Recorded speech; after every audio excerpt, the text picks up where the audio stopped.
দিবসের বিশাল একটা লম্বা মিছিল, সেখানে কিছু যুবক তাদের ব্যানার তৈরি করেছিল, আই লাভ মুহাম্মদ সাল্লাল্লাহু আলাইহি ওয়াসাল্লাম, আমি আমার নবীকে ভালোবাসি, আমি আমার নবীকে ভালোবাসি, আমি আমার নবীকে ভালোবাসি।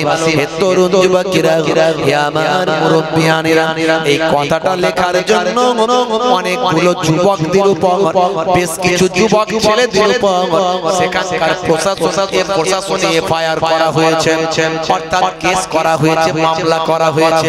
নবীর নাম লিখলে যদি মামলা হয়, মুসলমান যে নবীর কদমে আপনার আমার বাপ মা কুরবান, যে নবীর জন্য সাহাবীরা জীবন দিতে প্রস্তুত, সেই নবীর জন্য প্রয়োজন হলে আমরা আমাদের সব কিছু উৎসর্গ করতে পারি কিনা? হে তরুণ যুবকেরা, হে আমার মুরব্বিয়ানেরা, নবীকে ভালোবাসা এটা আমার আপনার জন্য ঈমান। ইউপিতে দেখেছেন কদিন আগে নবী দিবসের মিছিল বেরিয়েছিল।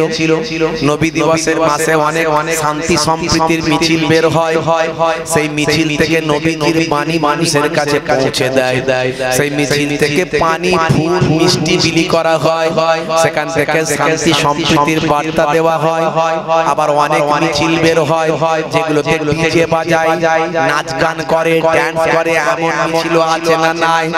ওই মিছিলগুলো হারাম। যে মিছিলে গান বাজনা ড্যান্স হবে, যে মিছিলগুলোতে নাচ গান হবে, অশ্লীলতা থাকবে, যে মিছিলগুলোতে ইসলামিক কাজ থাকবে, সেগুলো হারাম। তবে যে মিছিলগুলো বের করে আপনি হেদায়েতের কথা মানুষের কাছে পৌঁছে দেবেন, যে মিছিলগুলো থেকে নবী পাকের বার্তা হিন্দু মুসলমান খ্রিস্টান জৈনের কাছে পৌঁছে দেবেন, যে মিছিল থেকে মানুষকে কিছু ভাই আমার মিষ্টি বিলি করবেন, যে মিছিল থেকে মানুষকে পানি দান করবেন, যে মিছিল থেকে সৌহার্দ্য বিনিময় হবে, শান্তি সম্প্রীতির বার্তা যাবে, এই মিছিল বের করতে ইসলামে নিষেধ কোথাও করা হয়নি। হে তরুণ যুবকেরা, হে আমার মুরব্বিয়ানেরা, আপনারা দেখেছেন সোশ্যাল মিডিয়া তোলপাড়, ইউপির কানপুর বলে একটা জায়গা আছে, ইউপি কানপুর বলে একটা জায়গা। হে তরুণ যুবকেরা, এই নবী দিবসের মাসে সেখানে একটা বিশাল মিছিল বের করা হয়েছিল। সেই বিশাল মিছিলে কিছু যুবকেরা তারা কার্টুন তৈরি করেছিল, সেই কার্টুনে লিখেছিল আই লাভ মুহাম্মদ, সেই কার্টুনে লিখেছিল আই লাভ মুহাম্মদ। নবী পাকের নাম বললে কি বলতে হয়? জোরে বলে সাল্লাল্লাহু আলাইহি ওয়াসাল্লাম। নবী পাকের নাম শুনলে কি বলতে হয়? সাল্লাল্লাহু আলাইহি ওয়াসাল্লাম। নাম বললে কি বলতে হয়? সাল্লাল্লাহু আলাইহি ওয়াসাল্লাম। না হলে গুনাহগার হতে হবে, ধ্বংসপ্রাপ্ত হতে হবে, অনেক বড় পাপ হয়ে যাবে আপনার, অনেক বড় গুনাহ হয়ে যাবে আপনার। হে তরুণ যুবকেরা, হে আমার বন্ধুরা, কানপুরের জমিনে উত্তর প্রদেশ নবী দিবসের বিশাল একটা লম্বা মিছিল, সেখানে কিছু যুবক তাদের ব্যানার তৈরি করেছিল, আই লাভ মুহাম্মদ সাল্লাল্লাহু আলাইহি ওয়াসাল্লাম, আমি আমার নবীকে ভালোবাসি, আমি আমার নবীকে ভালোবাসি, আমি আমার নবীকে ভালোবাসি। হে তরুণ যুবকেরা, হে আমার মুরব্বিয়ানেরা, এই কথাটা লেখার জন্য অনেকগুলো যুবকদের উপর, বেশ কিছু যুবক ছেলেদের উপর সেখানকার প্রশাসনে এফআইআর করা হয়েছে, অর্থাৎ কেস করা হয়েছে, মামলা করা হয়েছে। নবীর নাম লিখলে যদি মামলা হয়, মুসলমান যে নবীর কদমে আপনার আমার বাপ মা কুরবান, যে নবীর জন্য সাহাবীরা জীবন দিতে প্রস্তুত, সেই নবীর জন্য প্রয়োজন হলে আমরা আমাদের সব কিছু উৎসর্গ করতে পারি কিনা? বলেন পারবো কিনা? হাত তুলে দেখা। নবীর জন্য যারা সব কিছু উৎসর্গ করতে পারেন, হাত তুলে দেখা। মাশাআল্লাহ, হাত তুলে। নারে তাকবীর, নারে রিসালাত, ইয়া রাসূলুল্লাহ, ইয়া হাবিবাল্লাহ, লাব্বাইক। বলুন ইয়া রাসূলুল্লাহ, লাব্বাইক, লাব্বাইক, লাব্বাইক। নারে তাকবীর,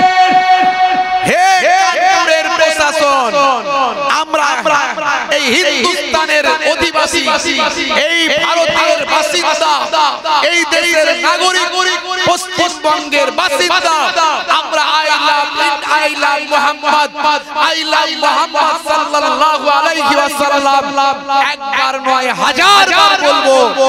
কত তোমরা এফআইআর করতে পারো আমাদের নামে করো। কথা ঠিক না ভুল বলে? কোটি বার এফআইআর, কোনো অসুবিধা নাই। নবীর জন্য হাসতে হাসতে জীবন দিতে পারে মুসলমান। কথা ঠিক না ভুল? হে তরুণ যুবকেরা, হে আমার বন্ধুরা, শুনে রেখে দিন বাবা, জেনে রেখে দেন। তবে শুধু নবীর জন্য জীবন দিতে পারলেই হবে না। যতদিন পর্যন্ত দুনিয়াতে থাকবে নবী পাকের কথাগুলো মেনে চলতে হবে। কথা ঠিক না ভুল? তবেই তো ভালোবাসা হলো। শুধু নবীর নামে জীবন দিতে পারি কিন্তু নবীর কথা শুনি না, এটা হতে পারে না। হে তরুণ যুবকেরা, হে আমার মুরব্বিয়ানেরা, আল্লাহর নবী সোনার জবানে বললেন, মান হাব্বা সুন্নতি ফাকাদ আহাব্বানি ওয়া মান আহাব্বানি কানা মাই ফিল জান্নাহ। যে আমার সুন্নতকে ভালোবাসলো, যে আমার তরিকাকে ভালোবাসলো, সে আমাকে প্রকৃত ভালোবাসলো। যে আমার সুন্নতকে মহব্বত করলো, সে আমি রাসূলকে মহব্বত করলো। আর যে আমি রাসূলকে মহব্বত করলো, সে আমার সঙ্গে জান্নাতি হয়ে গেল। নবীর সঙ্গে কারা কারা জান্নাতি হতে চান হাত তুলে দেখান। আমি কি বলেছি? আমার কথা শোনা যাচ্ছে না যায় না? যাচ্ছে না? শোনা যায় না? আমি বলেছি নবীর সঙ্গে কারা কারা জান্নাতি হতে চান না হাত তুলে দেখান। আপনারা সবাই হাত তুলে দিলেন। তা আপনারা কি সত্যি নবীর সঙ্গে জান্নাতি হতে চান না? হ্যাঁ হুদাম কি জি কথা বোঝা যাচ্ছে তো নাকি? এই পেছনের দিকের মানুষ বলে বোঝা যাচ্ছে তো? তাহলে আমি একেবারে পরিষ্কার করে বললাম তো, কারা কারা নবীর সঙ্গে জান্নাতি হতে চান না হাত তুলে দেখান। তো আপনারা হাত তুলে দিলেন। আমরা সত্যি কি নবীর সঙ্গে জান্নাতি হতে চান না? না স্লিপ খেয়ে গেছে? কোনটা স্লিপ ডিসব্যালেন্স হয়ে গেছে নাকি? তো ডিসব্রেক মারতে হবে। ব্রেক কথা ঠিক না? আচ্ছা এবার বলেন কারা কারা নবীর সঙ্গে জান্নাতি হতে চান? হাত তুলে দেখান। মাশাআল্লাহ, নারে তাকবীর, নারে তাকবীর। আগের বারেও ফেসেছেন, এবারেও ফাঁসলেন।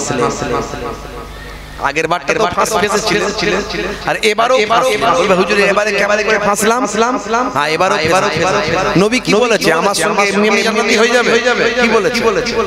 যে আমার সুন্নতকে ভালোবাসলো সে আমাকে ভালোবাসলো, আর যে আমাকে ভালোবাসলো সে আমার সঙ্গে জান্নাতি হয়ে গেল। তাহলে নবীর সঙ্গে সবাই জান্নাতি হতে চায়, হাত তুলেছে। তার মানে কি করতে হবে? নবীর সুন্নতকে ভালোবাসতে হবে। তাই তো? তো মাথা থেকে পা পর্যন্ত দেখলেন নবীর একটাও সুন্নত নাই, তো কেমন করে ভালোবাসা হলো? কথা ঠিক না? রাগ করবেন না। ইহসাস দিতে এসেছে, একটু ইহসাস দিতে এসেছে, অনুভূতি জাগাতে, দুঃখ দিতে আসে, কষ্ট দিতে আসে, একটু ইহসাস দিতে এসেছে।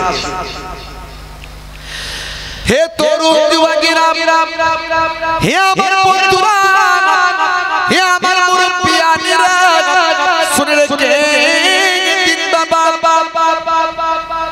আল্লাহর নবীকে কেমন অনুসরণ করেছেন, নবীর সুন্নতকে কেমন ভালোবেসেছেন, দয়ার নবীকে কেমন অনুসরণ করেছেন।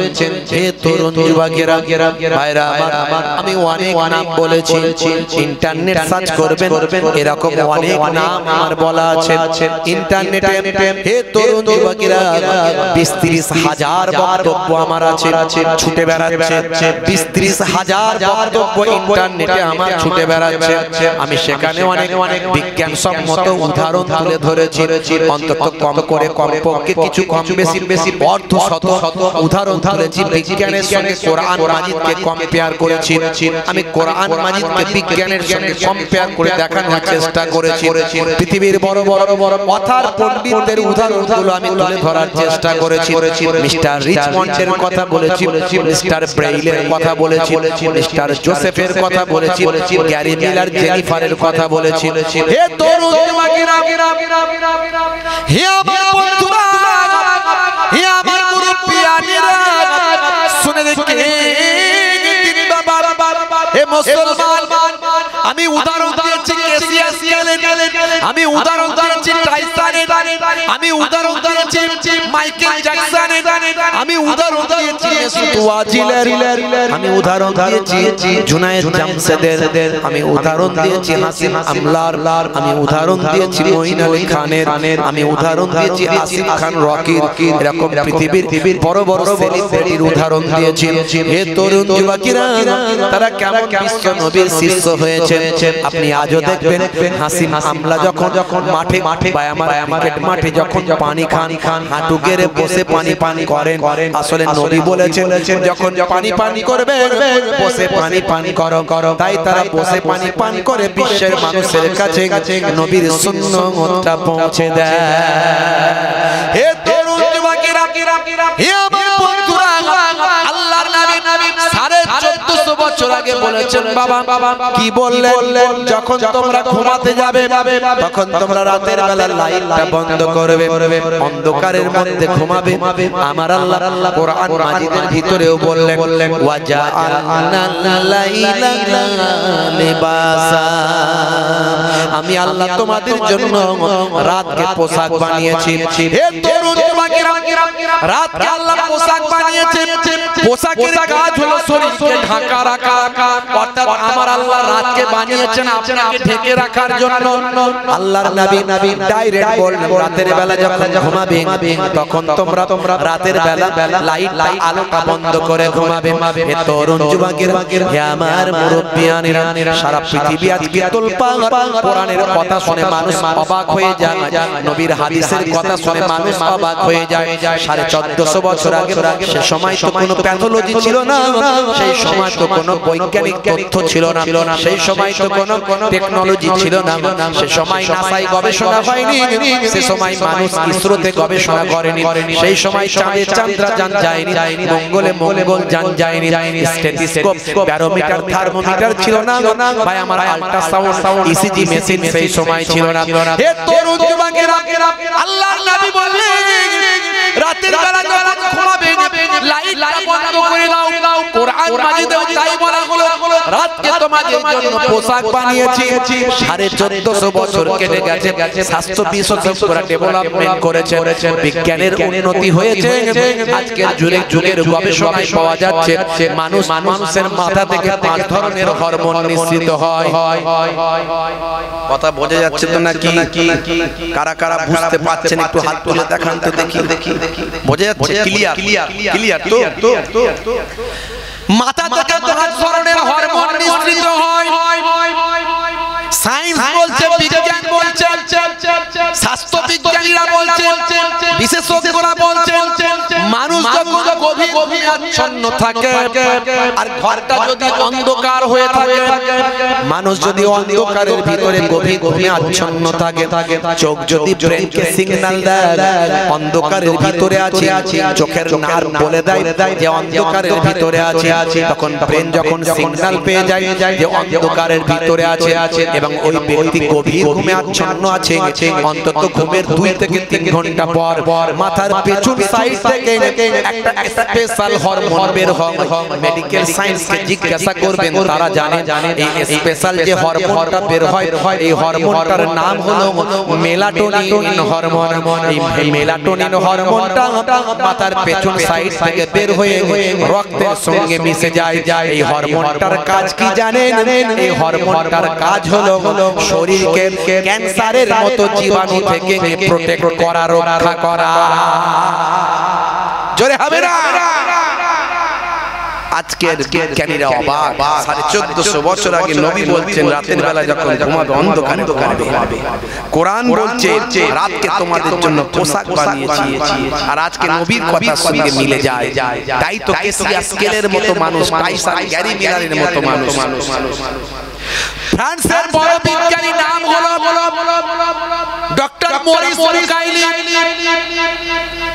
হে তরুণ যুবকেরা, হে আমার বন্ধুরা, হে আমার মুরব্বিয়ানেরা, ডক্টর মরিস বুকাইলি আজ থেকে আজকের কথা বলছি না ভাইরা আমার, 19 শতকের শেষের দিকের কথা বলছি। হে তরুণ যুবকেরা, 1881 সাল এই সময় একটা ডেড বডি ভাই আমার আবিষ্কার হলো। একটা ডেড বডি খুঁজে পাওয়া গেল। ডেড বডিটা তুলনামূলক একটু লম্বা, অন্তত 7 ফুট প্রায়। হে তরুণ যুবকেরা, ডেড বডিটা পাওয়া গেল লোহিত সাগরে, নীল দরিয়ায়। মানুষজন বলল এই ডেড বডি আজকের নয়, অনেক পুরানো, তবে অক্ষত অবস্থায় আছে, কোনো পশু পাখি খেয়ে ফাঁকা করে দেয়নি। হে তরুণ যুবকেরা, বাজ পাখিতেও খায়নি, কুমির হাঙরেও খায়নি, মাটিতে পচিয়ে দেয়নি। এই ডেড বডি আর অন্য কোনো বডি নয়, এই বডিটা আমাদের ধারণা এটা হলো ফেরাউনের ডেড বডি। বুঝতে পারছেন? হঠাৎ করে আবিষ্কার হলো, এমন সময় বিরাট হইচই পড়ে গেল, সারা পৃথিবী তোলপাড়। ফ্রান্সের বড় বিজ্ঞানী ডক্টর মরিস বুকাইলি বলে, আমি একটু পরীক্ষা করে দেখতে চাই আসলে এমনটা হলো কি করে। মানুষ 6 ঘন্টা পর থেকে ডেড বডির পচন শুরু হয়। বিদেশে মারা গেলে এদেশে আনতে গেলে অনেক সময় লাগে। একটা ইনজেকশন ওষুধ প্রয়োগ করা হয়, সেটা হলো ফরমালিন ইনজেকশন। যে ইনজেকশনটা প্রয়োগ করার পরে শরীরটার ভিতরটা আর উঠবে না, কিন্তু কালো হয়ে যাবে। তরুণ যুবকেরা, ব্লাডগুলো সব জমে যাবে, রক্তগুলো জমে যাবে। এইভাবে মানুষকে দীর্ঘ সময় রাখা হয়। এছাড়া বরফের ভিতর রাখা হয়, এছাড়া আমার এসি দিয়ে মেডিসিন দিয়ে রাখা হয়। এ তরুণ যুবকেরা, 6 ঘন্টা পর থেকে মানুষের পচন শুরু হয়। কবরে দেওয়ার 24 ঘন্টা পরে বায়ুদান দিয়ে শরীরের পোকাগুলো বেরিয়ে যায়। এ তরুণ যুবকেরা, 3 দিন পরে সবচেয়ে আগে ওই মানুষের চুলগুলো নখগুলো ঝরে ঝরে পড়ে যায়। 3 দিন পরে সবচেয়ে আগে প্রথমে নাকটা পচে যায়, 6 দিন পরে নখগুলো ঝরে যায়, আর 9 দিন পরে শরীরের চুলগুলো লোমগুলো ঝরে যায়। 17 দিনে পেটটা ফুলে গিয়ে বাস্ট হয়ে যায়, ফেটে যায়। শরীরের পোকা মাটির পোকার স্তূপে পরিণত হয়। মাত্র 2 মাসের মধ্যে গোশতগুলো খেয়ে মাটি সব ফাঁকা করে দেয়। আর 365 দিন পরে আর হাড়ি ছাড়া, আর সামান্য হাড়ি ছাড়া সব মাটি আর পোকা না খেয়ে ফিনিশ করে দেয়। হে মানুষ, কিসের এত অহংকার, কিসের তাকাব্বুরি? তুমি মরে গেলে ফিনিশ হয়ে যাবে, কিসের এত অহংকার? এই জীবনে কত মানুষকে তুমি মরতে দেখেছো, কত মানুষের জানা যায় অংশ নিয়ে চুপ। হে যুবকেরা, আর কতদিন আল্লাহ বলে থাকবে, আর কতদিন নবী ছেড়ে থাকবে? নিজের রূপ সৌন্দর্য নিয়ে, নিজের অহংকার, টাকা পয়সা, শরীর ক্ষমতা নিয়ে, গাড়ি বাড়ি জমি জায়গা নিয়ে কতদিন বড়াই করবি? হে যুবক, নিঃশ্বাসের কোনো বিশ্বাস নাই রে যুবক। আজ মরে গেলে কাল 2 দিন হয়ে যাবে, 3 দিন পরে মানুষ তোমায় ভুলে যাবে, কবরের ধার যাওয়া বন্ধ করে দেবে। হে যুবক, কাফনের লাশ ছাড়া আর কিছুই যাবে না। মানুষ কবরে যাওয়ার আগে, লাশ কবরে যাওয়ার আগে কবরে তার বাসটা পৌঁছে যাবে। যে কাফন তৈরি করেছে সে জানে না কার জন্য তৈরি হয়েছে, যে কাফন বিক্রি করছে সে জানে না কার জন্য বিক্রি করছে, যে পরে সেও জানে না কে তৈরি করেছে, কে বিক্রি করেছে।